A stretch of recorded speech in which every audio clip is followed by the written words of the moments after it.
Hanggang sa mga sandaling ito, hindi pa po binabawi ng gobyerno ng Hong Kong ang kanilang tinatawag na travel advisory laban sa Pilipinas.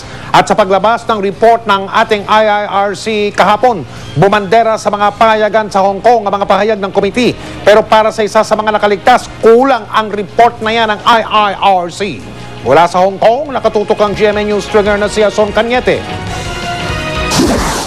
Nakakapangilabot itong pagsasarawan ng pangunahing diaryong Ingles dito sa Hong Kong na South China Morning Post o SCMP sa headline story nito ngayong araw ukol sa IIRC report sa naganap na Carino Grandstand hostage taking noong August 23. Sa report din ng SCMP, may reaksyon ng isa sa mga survivor na si Mr. Lee Yik-biu. Nakukulangan daw siya sa report ng IIRC. Marami raw butas sa report.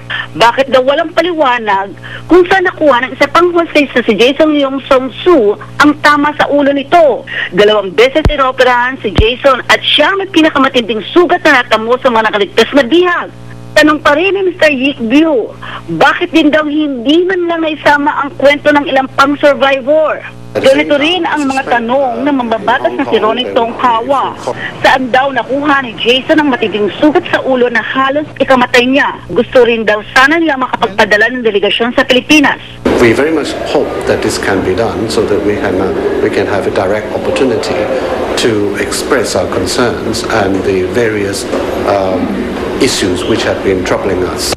Sa statement naman mula sa opisina ni Hong Kong Chief Executive Donald Trump, kinilala niya ang seryosong pagtatrabaho raw ng IIRC panel. Wala raw itong itinago at naging matapat sa paghahanap ng impormasyon. Wala pa raw solusyon sa naturang report. Pero inaasahan daw ng mga taga-Hong Kong na mapaparusahan ang mga nagkamaling opisyal at magiging patas ang desisyon. The vast majority of the Filipino should deserve a better protection from the government. Mula rito sa Hong Kong, Ason Cañete, GMA News. Chika Minute! Balik trabaho daw leader ng sex bomb na si Rochelle Pangilinan matapos magkasakit. Na-dengue nga ba si Rochelle? Alamin sa chika ni Nelson Canlas. Headrest talaga ako na. 3 linggo ring on and off ang lagnat ni Rochelle Pangilinan. Nung Biyernes nang siya nakabalik ng trabaho sa Dance Showdown at nung Linggo sa Party Pilipinas. Natakot daw si Rochelle dahil ang akala niya na dengue na siya. Sobrang na-stress talaga. Tapos yun lang, sobrang nilalagnat lang ako ting gabi. Iyon, after nun, ngayon... Puso ang dengue, natakot ka ba nung time? Oo, natakot ako. Pero nag-iintay na lang akong tumaas. Biglang bumaba yung papasugod na talaga ako. Kaya lang hindi naman umabot sa ganung point. Ngayong balik Dance Showdown na. Excited na raw si Rochelle dahil mas nakikita na niya ang personality ng mga finalists. Sa 7 pagpipilian, may isang mag-uwi ng 1 million in cash and prizes. Isa kina Jane ng Davao, Emelisa ng Bulacan, Yui ng Binangonan Rizal, Trisha ng Paco, Jean ng Bataan, Julian ng Cavite, at Donna ng Cebu ang magwawagi at ipapakilala bilang bagong miyembro ng Sex Bomb. Ang hirap mamili, kahit ako, bilang sex bomb, kung sino man yung papasok sa grupo namin, ang hirap magtanggal ng iba kasi gumaling na sila. Nelson Canlas updated sa Showbiz Happenings. Robin Padilla at Mariel Rodriguez, hindi totoong ikinasal sa Baguio. Ayon mismo sa isang Ibaloy leader na nasa seremonya. Tutukan yan. Sa gitna ng bad news, nariyan ang good news.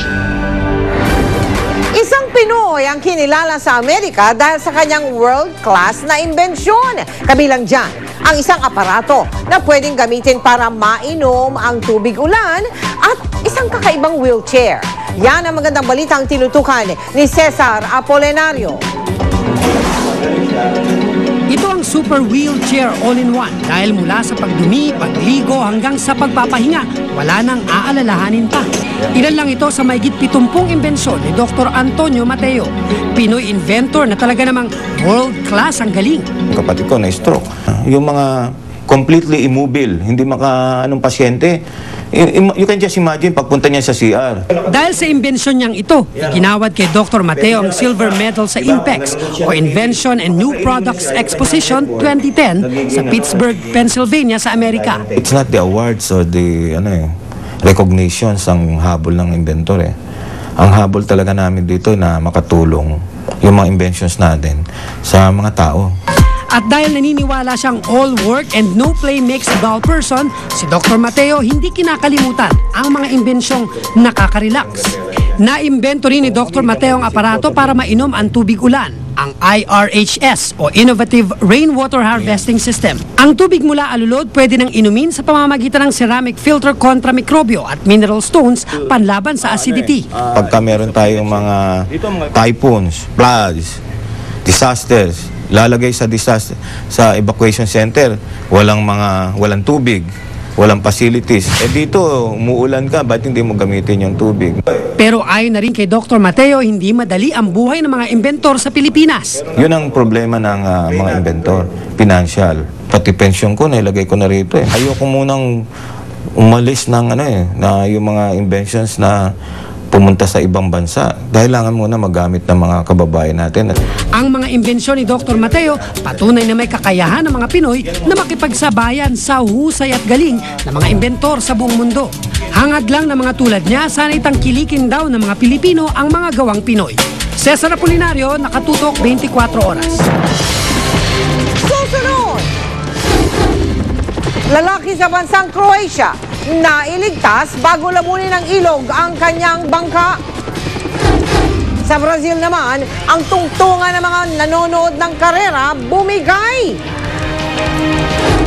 At kilalanin ng Pinoy tattoo artist na naging customer sina Miley Cyrus at Sylvester Stallone. Tutukan lahat ng yan dito sa 24 Oras. Ang good news ay inihatid sa inyo ng Samurai Energy Drink.